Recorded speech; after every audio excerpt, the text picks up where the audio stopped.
si tenemos argumentos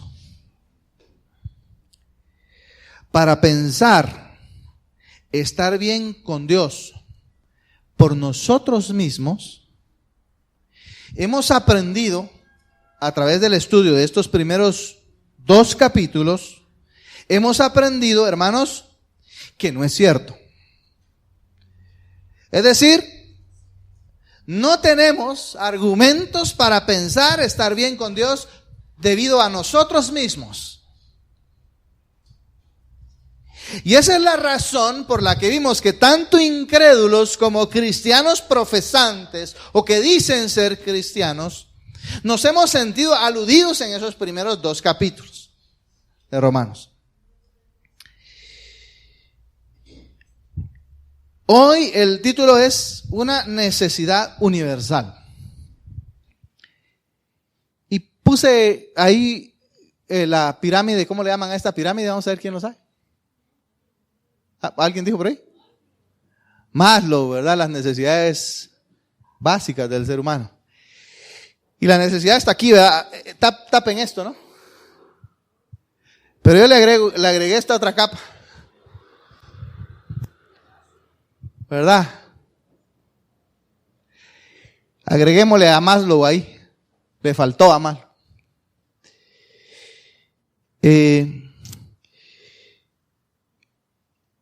Mire, en los primeros 8 versículos, hermanos, del capítulo 3,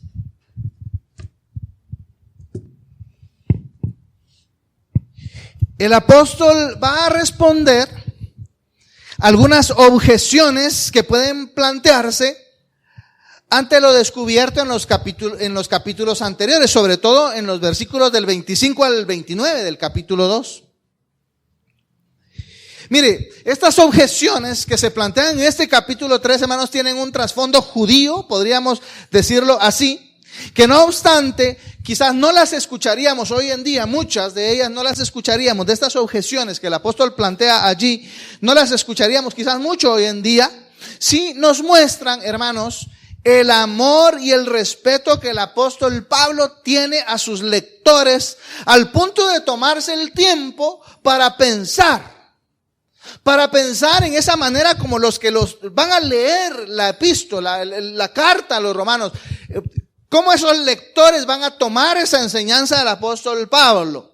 Y entonces él se adelanta, podríamos decir así, a las objeciones que el lector podría plantearle en relación a lo visto en los 2 capítulos anteriores y responde en alguna medida anticipadamente en este capítulo 3, los primeros 8 versículos, esas objeciones que su lector podría estar pensando mientras lee la carta. Mire, hermano, me encanta la manera, el espíritu del apóstol Pablo. Imagínese tomarse el tiempo para pensar y decir, vamos a ver, yo estoy enseñando esto, ¿no? Yo estoy enseñando que todos están bajo pecado, yo estoy enseñando que no hay algo que nosotros podamos hacer para ganarnos el favor de Dios. Ahora, ¿cuáles son las objeciones que se podrían plantear a esto? Y él empieza a pensar. Y producto de ese pensamiento, indudablemente inspirado por Dios, empieza a responder anticipadamente esas objeciones aquí en los primeros 8 versículos. Y quizás esto es algo que nosotros los predicadores y los que enseñamos deberíamos de aprender. Usted que enseña, esto va para usted que enseña, o que quiere enseñar, o que se está capacitando para enseñar. Cuando usted enseña, debe de pensar. No solo debe repetir como un loro, debe de pensar. Porque pensar implica tratar de descubrir el impacto que la enseñanza va a tener en el que lo escucha y analizar anticipadamente cuál va a ser el efecto que puede tener. Mire, es una manera, cuando usted piensa, usted que enseña piensa, es una manera de mostrarle su amor hacia el que está escuchando y atendiendo, porque usted va a aprovechar al máximo a sus escuchas o a sus lectores, si va a escribir un libro, usted lo va a aprovechar. no solo va a decir lanzar una teoría, sino que usted va a pensar, ¿qué pensaría él? Y entonces usted de alguna manera, en ese conocimiento, usted puede dar respuesta a través de su escrito, a través de su enseñanza, a través de su predicación. Usted puede dar respuesta a esas objeciones o a esas dudas que se pueden plantear en ese proceso. Ese es el ideal, ¿verdad? No siempre quizás se logra, pero debemos de esforzarnos por hacerlo aquellos que de alguna manera buscamos enseñar. Me gusta ese espíritu del apóstol Pablo, ¿no? De cómo tomarse el tiempo, el respeto por sus lectores para pensar en la manera como ellos iban a recibir esa enseñanza y anticiparse a responder. Me encanta eso del apóstol Pablo.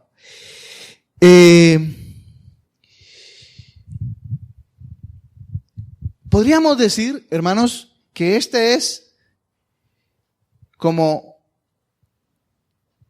esa diapositiva que usted ve en las presentaciones de los maestros hoy en día. Usted ha visto, vamos a ver, alguien me puede ayudar. ¿Cuál es la penúltima diapositiva que se pone en las presentaciones normalmente? Yo la puse hoy, allá con los nuevos miembros. ¿Cuál es la penúltima diapositiva que se pone? No. Casi por ahí. Esa es. Preguntas, ¿verdad? Preguntas. Podríamos decir así, hermanos, que estos primeros 8 versículos del apóstol Pablo son como ese momento de preguntas, ¿verdad? Son como esas preguntas que quizás el apóstol Pablo, hermanos, había discutido en muchos de sus viajes, ¿no? En muchos de sus diálogos que él tenía con los cristianos, ¿no? Y le planteaban dudas y él se tomó el tiempo para escribir algunas de ellas en este segmento. Entonces se toma ese momento de preguntas y respuestas entre Pablo y sus lectores, o podríamos decir entre Pablo y nosotros hoy. Y entonces vamos a leer, si quiere, leamos los primeros 8 versículos, por favor. Romanos, capítulo 3, versículo 1 en adelante, dice: ¿qué ventaja tiene pues el judío? ¿O de qué aprovecha la circuncisión? ¿Y cuál es la respuesta? Mucho, dice. En toda manera. Primero, ciertamente, que les ha sido confiada la palabra de Dios. Y aquí viene la segunda. Pues ¿qué? Si algunos de ellos han sido incrédulos, ¿su incredulidad habrá hecho nula la fidelidad de Dios? Mira, aquí viene un segundo cuestionamiento. Y dice el apóstol Pablo, ¿la respuesta cuál es? De ninguna manera. Antes bien, sea Dios veraz y todo hombre mentiroso, como está escrito, para que seas justificado en tus palabras y venzas cuando fueres juzgado. Y sigue la siguiente pregunta. Y si nuestras injusticias hacen resaltar la justicia de Dios, ¿qué diremos? ¿Será injusto Dios que da castigo? Hablo como hombre, dice Pablo. Y aquí viene la respuesta del mismo apóstol. ¿Será injusto Dios? En ninguna manera. De otro modo, ¿cómo juzgaría Dios al mundo? Imagínense, si Él es injusto, ¿cómo juzgaría Dios al mundo? Y luego versículo 7. Pero si por mi mentira la verdad de Dios abundó para su gloria, ¿por qué aún soy juzgado como pecador? ¿Y por qué no decir, como se nos calumnia y como algunos cuya condenación es justa, afirman que nosotros decimos, hagamos males para que vengan bienes? ¿Verdad? ¿Por qué no decir, hagamos males para que vengan bienes? Y bueno, y continúa allí. Vamos a leer esto posteriormente. Mire, vamos entonces a tratar de personalizar un poquito esas, o adecuar un poquito esas preguntas a hoy en día. La primera pregunta sería, si el judío religioso es igual de culpable que el incrédulo, dice el apóstol, ¿qué ventaja tiene pues el judío? ¿O de qué aprovecha la circuncisión? Es una objeción, ¿no? Que pasándola a nuestro tiempo sería algo como, ¿estás diciendo, Pablo, que no se gana nada con tener una religión aunque esté basada en la Biblia?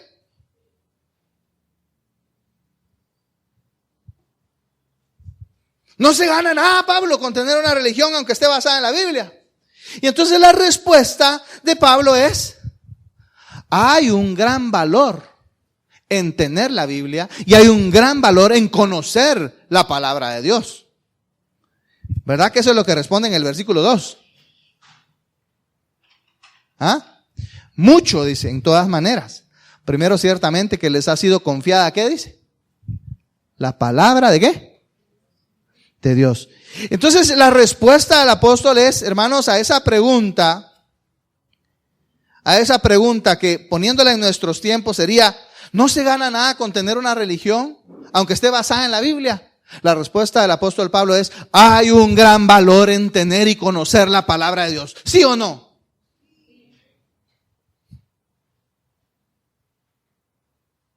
Ya me dio duda. ¿Hay un gran valor en tener la palabra de Dios, hermanos? ¿Ustedes sí o no? ¿Cómo no va a tener un valor, hermanos? Un gran valor. ¿Cómo no va a tener un gran valor? Sí, hermanos, es la comunicación de Dios con el hombre. Es la revelación de Dios al hombre.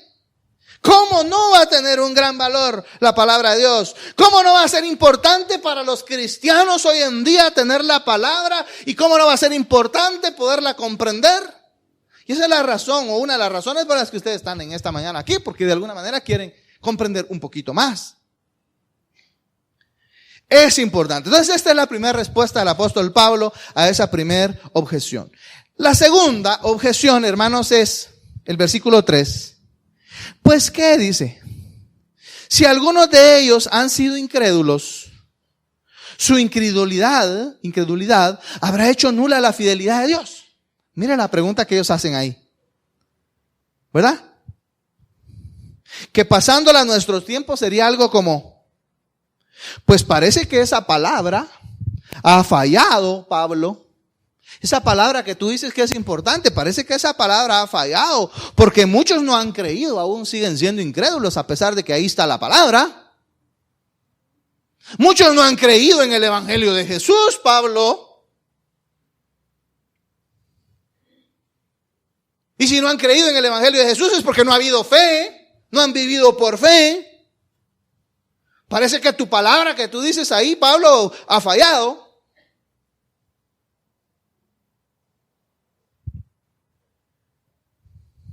Parece que esa falta de fe ha anulado la fidelidad de Dios, Pablo.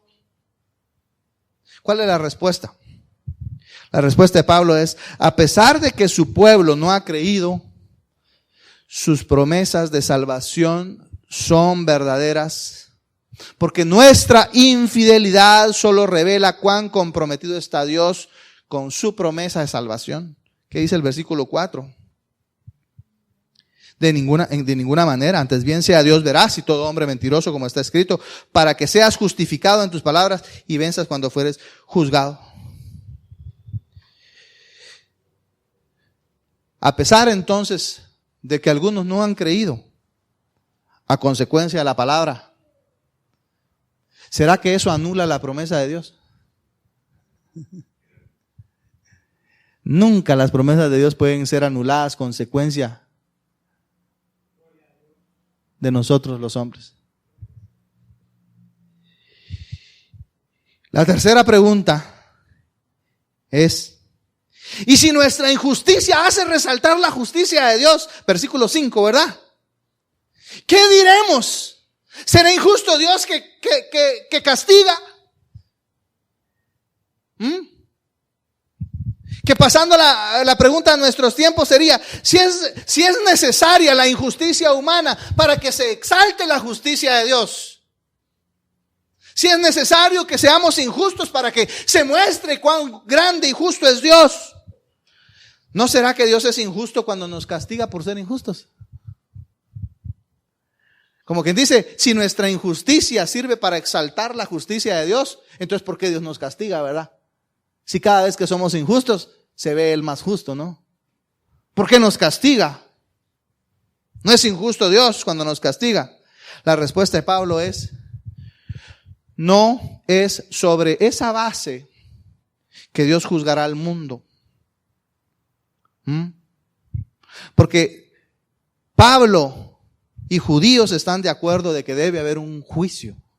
Versículo 6, ¿qué dice versículo 6? ¿Cómo dice? Hay un juicio, ¿no? Hay un juicio de Dios. Ahora,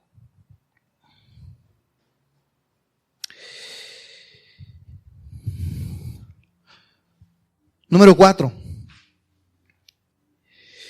Pero si por mi mentira la verdad de Dios abundó para su gloria, versículos 7 y 8, ¿por qué soy juzgado como pecador?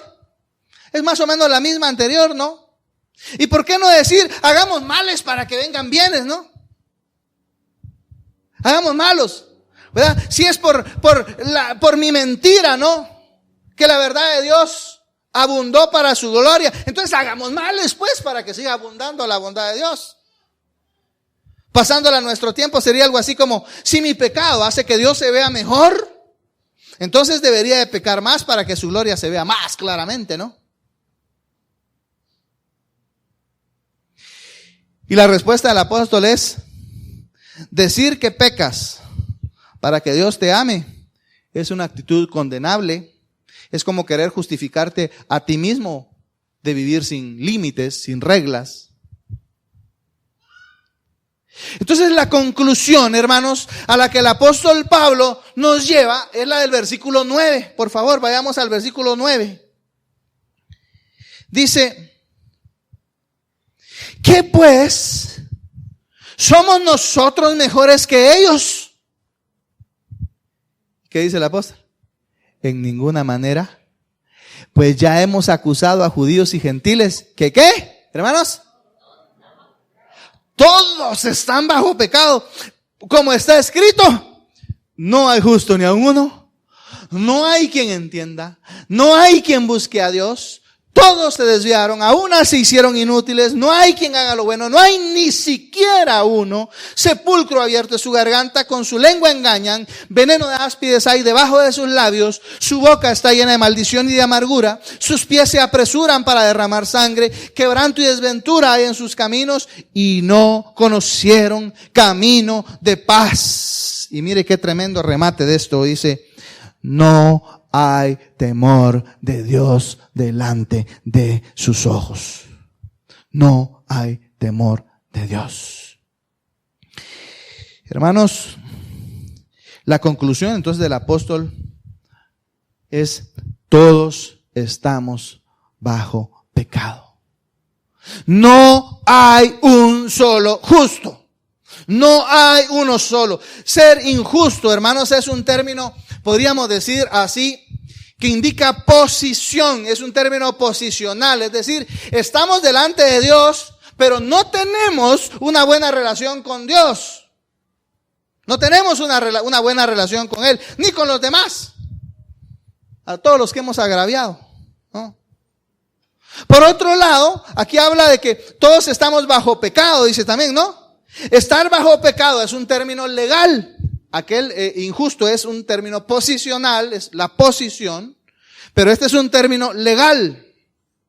Es como decir que somos ciudadanos del pecado. Es como si todos tuviéramos nuestro DPI, ¿sí? ¿Cuántos tienen su DPI o cuántos tienen problemas todavía con su DPI? Como dijo mi amigo ese que dice que la canción de esta institución es que no quede huella, que no, dice. ¿Sabe?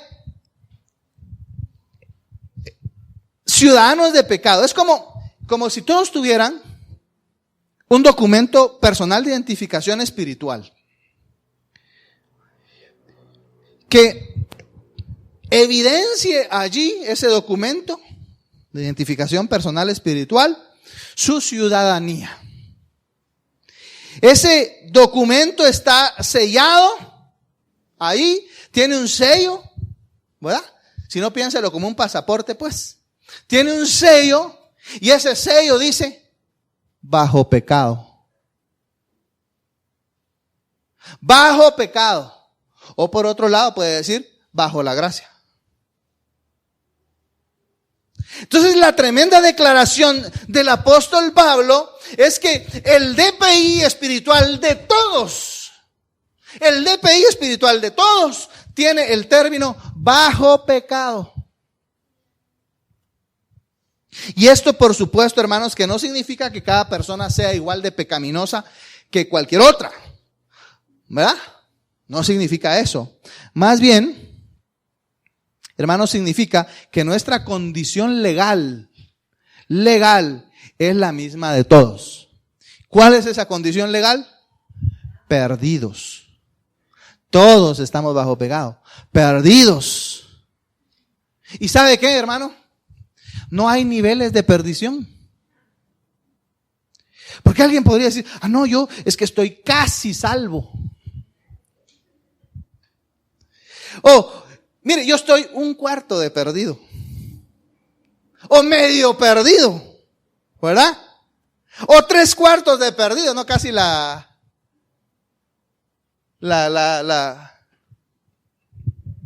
gráfica, ¿no?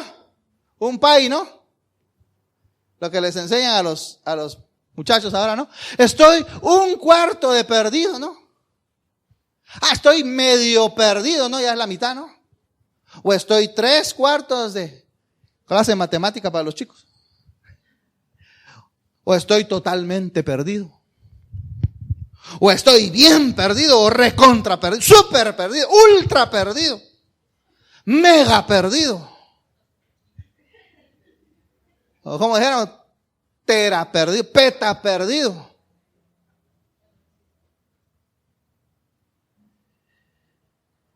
Significa entonces, hermanos, que legalmente,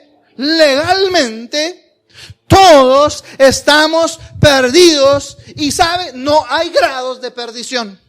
No hay grados de perdición. Es como que 3 muchachos se internaran en la selva amazónica.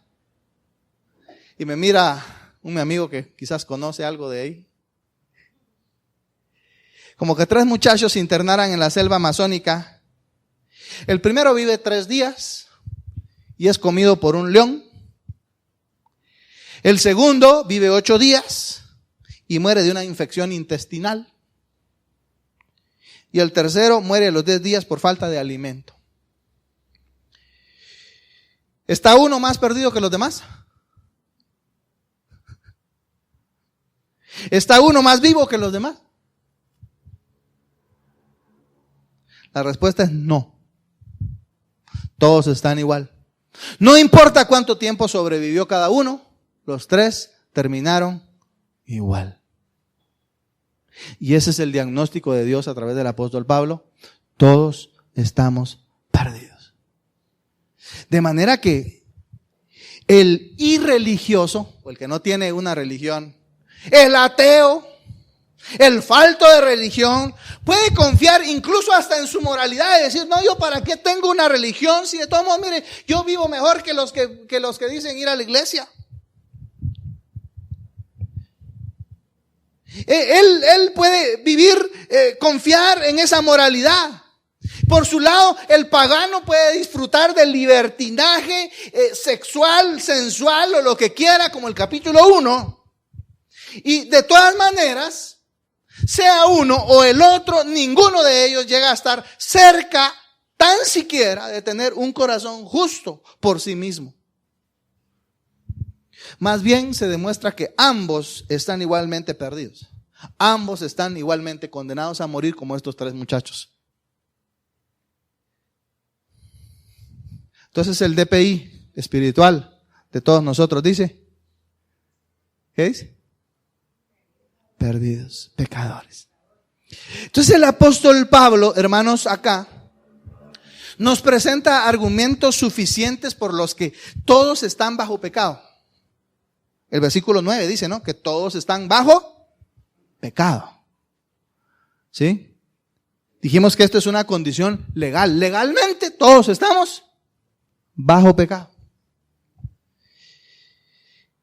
Y el apóstol Pablo, de los versículos 10 en adelante, nos muestra precisamente argumentos a favor de eso. Mire, hermanos, nuestra posición legal, es de condenación. Por eso el versículo 10 dice, no hay justo. ¿Ni cuántos dice?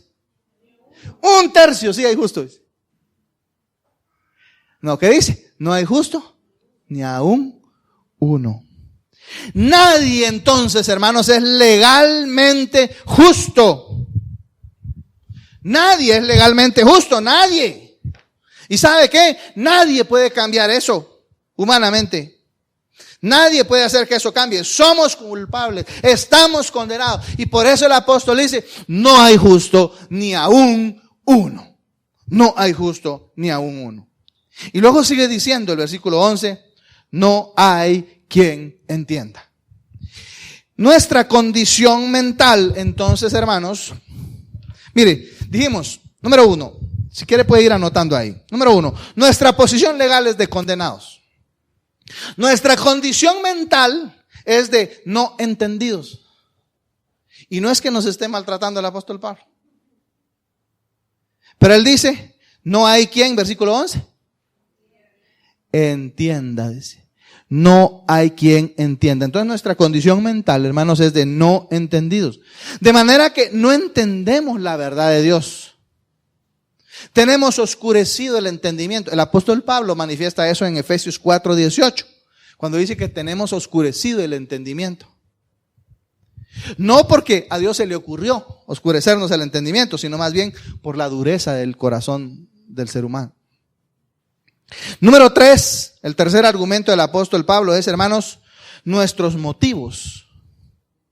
Aunque parezcan honorables y hasta espirituales, si quisiéramos verlo así, en realidad el fin no es Dios. Y por eso dice en el versículo 11, en su segunda parte, no hay quien, ¿qué? No hay quien busque a Dios. Mire, pareciera que se está huyendo de Dios. Igual que Adán y Eva, usted se recuerda cuando huyeron de Dios allá en el huerto del Edén. Estaban escondiéndose de Dios. Solamente, hermanos, que ahora quizás nos escondemos de Dios de muchas maneras. Pero una de las maneras es nos escondemos de Dios en nuestra religión. Es lo que vimos en el capítulo 2. Nos escondemos de Dios en nuestra religión. Nos escondemos ahí entre el grupo, ¿no? En nuestra religión, en nuestra moralidad.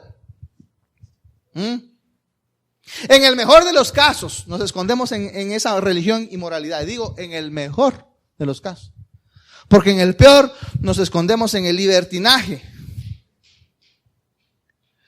Mire, hermano, esta es una realidad tremenda que es aplicable hoy en día. Mire, muchos buscan, porque aquí está diciendo cuál es el pasaje, hermanos. No hay quien busque a Dios. Y él dice, inspirado por Dios, no hay quien busque a Dios. No hay quien busque a Dios.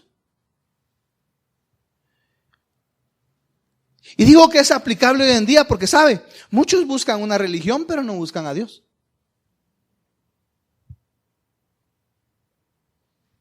Buscan los beneficios del cristianismo, pero no al Cristo del cristianismo.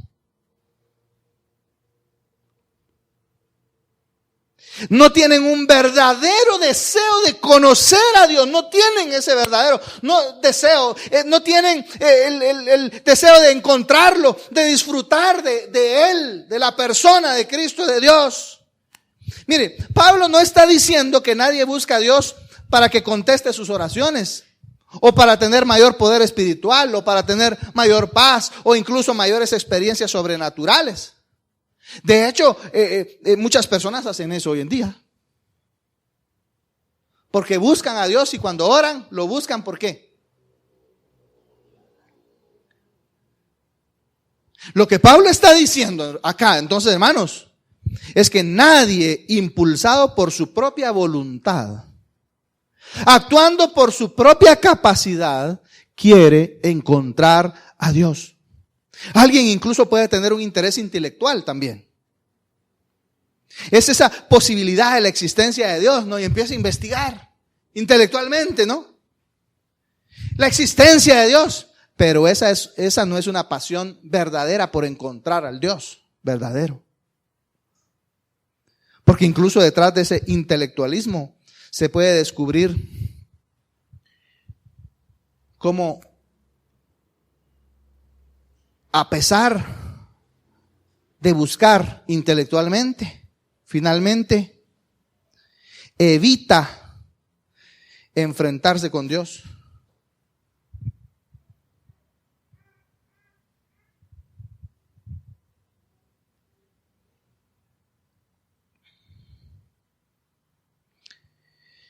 Evita enfrentarse con una realidad objetiva de Dios.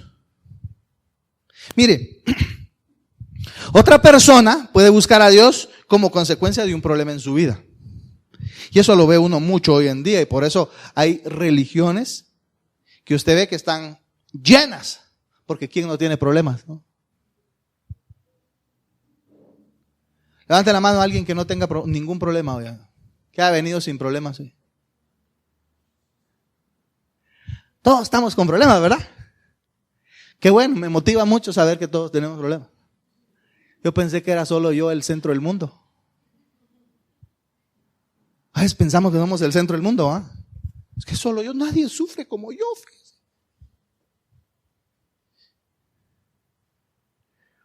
¿Sabe? Pueden buscar a Dios como consecuencia de un problema, darse cuenta que necesitan pedir perdón o perdonar, necesitan la paz, necesitan la sabiduría de Dios. No obstante, eso de ninguna manera es lo que trata de conocer en verdad al Dios Santo. No tratan de conocer al Dios Santo, soberano, misericordioso, salvador. Es más bien buscar a Dios por lo que Dios puede dar o quisieran que diera, en lugar de buscar verdadera y honestamente a Dios. En resumen de este punto, hermanos, podemos ver, mire, aquí podemos ver y lo vemos, hermanos, en nuestra, no miremos hacia ningún lado. Miremonos, tratemos de salirnos un ratito y ver hacia nosotros mismos. Mire, hermanos, el egocentrismo domina la búsqueda del hombre para encontrarle sentido a la vida. El egocentrismo.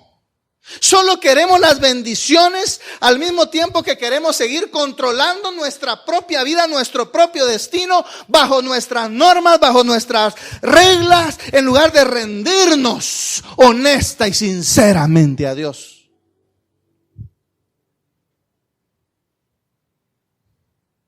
Queremos a un Dios que nos sirva, un Dios que sirva a nuestros propósitos mezquinos, egoístas, y no buscamos al Dios verdadero para servirle nosotros a Él. Que Él sea el que controle nuestra vida, que nos transforme a su imagen, que nos haga más parecidos a Él. Entonces, esto es lo que el apóstol Pablo quizás, hermanos, se está refiriendo cuando dice, no hay quien busque a Dios. Pero si yo leo la Biblia todos los días, analice cuál es su motivo. Ahora, un cuarto elemento, hermanos, no me quiero quedar en el anterior, pero un cuarto elemento argumento es que nuestra voluntad, hermanos, no es suficientemente fuerte para mantenerse a pesar de que creamos que podemos lograrlo. Y el versículo 12, ¿qué dice? Todos, ¿qué? Se desviaron, a unas se hicieron, ¿cómo? Inútiles. No hay quien haga lo bueno, no hay ni siquiera uno. ¿Cómo es eso, verdad? Nosotros a veces nos sentimos muy fuertes y esto a mí no me puede pasar, a mí no me va a pasar esto. Yo soy suficientemente fuerte, suficientemente inteligente, pero hermanos, este pasaje nos revela que nuestra voluntad no es suficientemente fuerte para mantenernos a pesar de que creamos en nuestra mente que podemos lograrlo. La práctica nos muestra que no podemos lograrlo. Es como esos propósitos de principio de año, ¿verdad? Que ya hoy por marzo ni nos recordamos. Somos obstinados para el mal. Estamos determinados a escoger nuestro propio camino sin mayor dificultad. Número 5, hermanos, un quinto argumento del apóstol Pablo. Recuérdense que estamos viendo, hermanos, argumentos por los que todos estamos bajo pecado. Versículo 9. Pero un quinto elemento, hermanos, es que nuestra lengua es mentirosa. Nuestra lengua es amargada y hasta blasfema, ¿sabe? Dice versículos 13 y 14, sepulcro abierto es su garganta. Y luego dice más adelante, veneno de áspides, ¿hay qué? Debajo de sus labios. Y dice más adelante, su boca está llena de ¿qué? Maldición y amargura. Entonces somos mentirosos, odiosos y hasta blasfemos. Por eso el apóstol pone la figura de un sepulcro abierto. ¿Ha estado usted alguna vez ahí en el cementerio general? ¿O en la morgue? ¿Qué olor llega? Sepulcro abierto, dice que es la garganta, ¿verdad?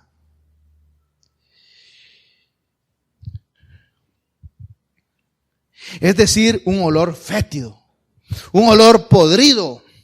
Usamos nuestra lengua para proteger normalmente. Mire, normalmente usted se da cuenta cómo usamos nuestra lengua para proteger nuestros propios intereses, ¿verdad? Velamos por nuestros propios intereses y nuestra lengua la usamos siempre para nuestros propios intereses. A expensas de los intereses de los demás. ¿Qué importa lo de los demás? Lo que importa son mis intereses, ¿no? Y usamos nuestra lengua para eso. Es un quinto elemento. Un sexto elemento, un sexto argumento por lo cual todos estamos bajo pecado, lo encontramos en los versículos 15 y 17. ¿Qué dice? Mire pues, sus pies se apresuran para derramar sangre. Yo diría, nuestras relaciones son así como muy veloces, ¿verdad? La Biblia de las Américas dice, sus pies son veloces para derramar sangre. Destrucción y miseria hay en sus caminos y la senda de paz no han conocido. Del 15 al 17 de la Biblia de las Américas. Vamos tras la sangre de otro a veces, literalmente, ¿no? A veces literalmente. A veces solo lo pensamos, ¿no? Como cuando nos pasa somatando y maltratando y sacando todo tipo de efectos un motorista, ¿no? ¿No han pensado volverse kamikazes alguna vez?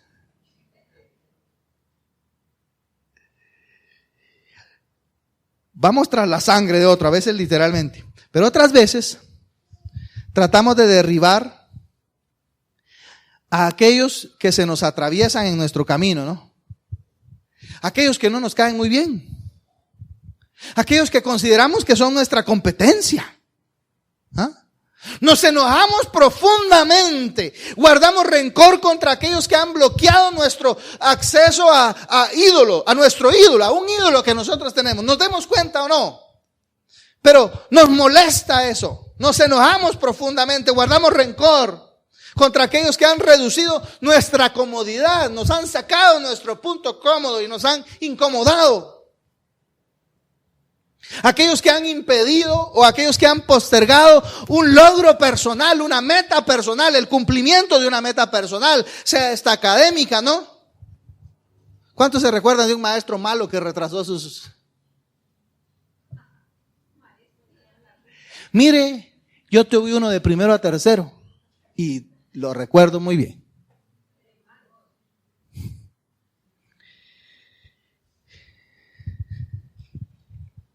Sea académica, sea una meta laboral o incluso una meta eclesial, dijeran algunos, ¿no? En la iglesia, ¿no? Nos han hecho sentir que se va de nuestras manos el control de aquello que creíamos que teníamos controlado y sin embargo no lo tenemos controlado. En realidad, el vivir creyendo que tenemos el control de nuestra justicia y hasta de nuestra salvación, eso nos impide tener paz. Dice al final del versículo 17, ¿no? Y la senda de, ¿qué dice? De paz, ¿qué dice? No conocieron. La senda de paz no conocieron. Y número 7, un séptimo argumento del apóstol para decir que todos están bajo pecado. Lo encontramos en el versículo 18. No hay temor, ¿qué dice? De Dios delante de sus ojos. Es esa relación con Dios limitada, por no decir inexistente, ¿verdad? Aquí el apóstol ha llegado, hermanos, miren, es tremendo, porque aquí el apóstol, hermanos, llega a la raíz del problema. Y dice el versículo 18, no hay temor de Dios delante de sus ojos. Esa es la raíz del problema, porque el principio, dice Salomón, ¿no? Inspirado por Dios en Proverbios 1:7, el principio de la sabiduría, ¿qué es? Es decir, hermanos, que el temor de Dios no influye en la dirección de su vida. No toman en cuenta a Dios en su vida. En pocas palabras podríamos decir que aunque se profese una religión, aunque se ponga cara de religioso y de cristiano, aunque se diga que se es cristiano de forma teórica, en realidad, de forma práctica, se vive como un ateo. No hay temor de Dios delante de sus ojos. Dios está excluido de la mirada principal. Está excluido de la atención, está excluido de la reflexión. Dios no está en sus pensamientos. No hay temor de Dios delante de sus ojos. No está ahí en la mira. No está ahí. Ahora, Pablo, hermanos, ha pintado aquí un cuadro oscuro, ¿no? De la situación moral y espiritual de la humanidad. Aquí encontramos un cuadro oscuro, ¿no? Es casi como esos cuadros que usted podría ver y nunca compraría. Cuando usted mira un cuadro, ¿qué cuadro le gusta? Donde hay un sol que ilumina todo. Salvo cuando estamos muy románticos, ¿no? Ahí sí queremos uno bajo la luna. Pero lo contrario, uno mira 3 cuadros ahí y va a escoger segurito el que tiene mayor claridad, más colores. Entonces Pablo acá nos ha pintado un cuadro muy oscuro de la situación moral y espiritual de la humanidad. Y ha concluido, hermanos, de manera impactante. No hay temor de Dios. No hay temor de Dios. Eso nos muestra, hermanos, por un lado, la razón de ser del pecado. No hay temor de Dios delante de sus ojos. Es la razón del pecado. Pero también, hermanos, a pesar de que nos muestra la razón del pecado, también nos muestra la cura al pecado. Porque, hermanos, no hay temor de Dios. Pero ¿qué tal cuando usted dice, hay temor de Dios? Ahora bien, la manera de llegar a tener temor de Dios es a través de esa fe en Cristo. No hay otra manera. Esa fe en Cristo. Esa fe, hermanos, que es generada por escuchar la palabra de Dios.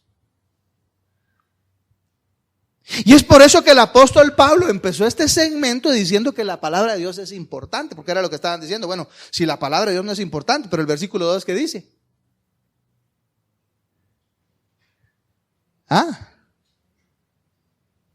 3:2. Mucho, ¿verdad? Es importante. ¿Por qué? Porque la palabra de Dios, hermanos, genera fe. Genera fe. Y por eso es que el apóstol Pablo, inspirado por Dios, arrancó este segmento diciendo que hay un gran valor en tener y en conocer la palabra de Dios. Esa palabra, hermanos, que les fue confiada a los judíos en el Antiguo Testamento, pero que les es confiada ahora a los cristianos en el Nuevo Testamento. Nuestra salvación entonces, hermanos, proviene de Dios. No proviene de nuestros esfuerzos. ¿Por qué? Porque todos estamos bajo pecado. La salvación entonces proviene de Él. Es como lo que nuestro Señor Jesucristo le dice a Nicodemo, ¿no? El que no naciere del agua y del Espíritu no puede entrar en el reino de Dios. Juan capítulo 3, versículo 5. El que no naciere del agua, de la palabra, ¿verdad?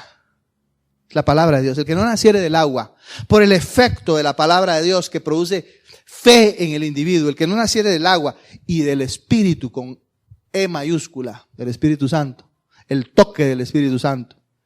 El que no naciere del agua y del Espíritu no puede entrar en el reino de Dios. Es decir, hermanos, que el nuevo nacimiento, el temor de Dios, la salvación es por efecto de la palabra de Dios y el toque del Espíritu Santo. Quizás hasta acá usted se dio cuenta que no todo lo que usted creía de la salvación es por buscar una religión, por ser un moralista, porque eso no funciona con Dios. Ni funciona tampoco esa búsqueda aparente de Dios, pero que en realidad son búsquedas egoístas porque siempre buscan un beneficio. Se busca un beneficio. Perdemos de vista que no hay mayor beneficio que Dios mismo. Si el mayor beneficio que alguien puede tener es tener a Dios, porque el que tiene a Dios lo tiene todo.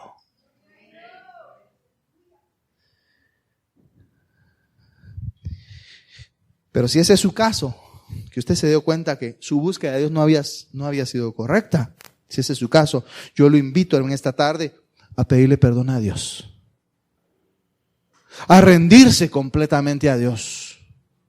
Él ha estado buscándolo a usted durante toda su vida. Y si usted analizara desde niño, mire, usted es un milagro de Dios. Si usted ha llegado hasta aquí por obra de Dios.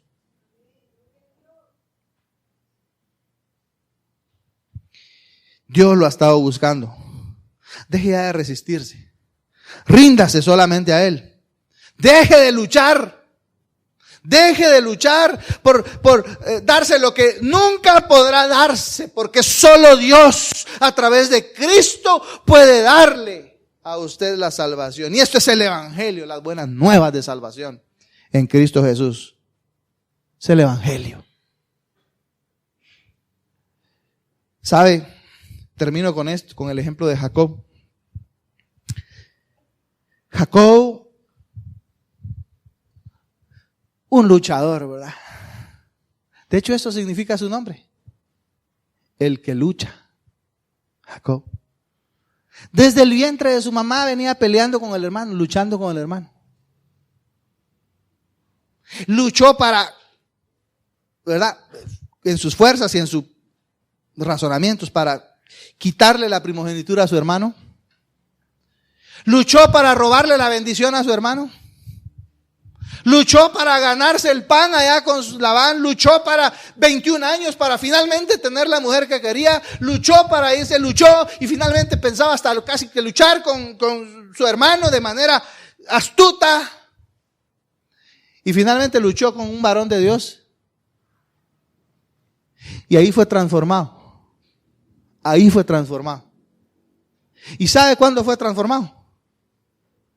Cuando dice que el varón con el que luchó le destrabó y se quedó cojo. Y sin embargo el varón le dice: has luchado con Dios y con los hombres y has ganado. Porque cuando perdió, cuando se rindió, entonces ganó. Entonces necesitamos rendirnos completamente a Dios. Y en esa rendición entonces hay victoria a través de Cristo. Eso es Evangelio, buenas nuevas de salvación en Cristo Jesús.